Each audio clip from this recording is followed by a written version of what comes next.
What if the natural remedy you trust for your health is actually causing more harm than good? Today, we'll see why natural doesn't always mean safe.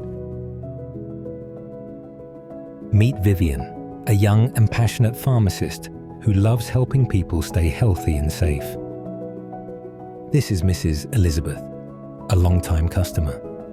Today, she came with some herbal remedies, hoping they will ease her chronic pain. Mrs. Elizabeth had been using these herbal remedies for weeks, convinced that the natural label made them safe. But when she mentions her increasing discomfort, Vivian's concerns begin to grow. Vivian, hearing the worry in Mrs. Elizabeth's voice, knows that natural doesn't always mean harmless.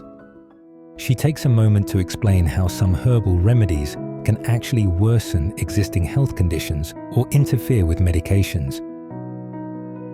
Mrs. Elizabeth didn't know the remedy she trusted might not be safe.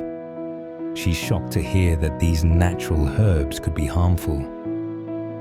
Pharmacist Vivian explains that while herbs may seem harmless, some can interfere with blood pressure medications, diabetes drugs, or cause allergic reactions.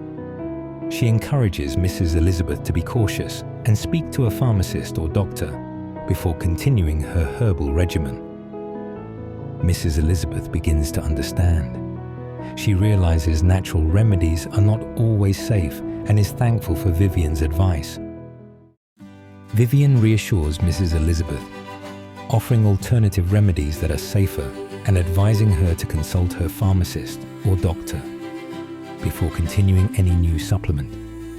With the new knowledge Vivian shared, Mrs. Elizabeth leaves the pharmacy more confident. She knows now that natural doesn't always mean safe and that it's always best to consult a healthcare provider. Remember, always talk to your healthcare provider before using any new supplements, even if they're natural. It's important to keep your health in check, and sometimes the safest choice is the one you least expect.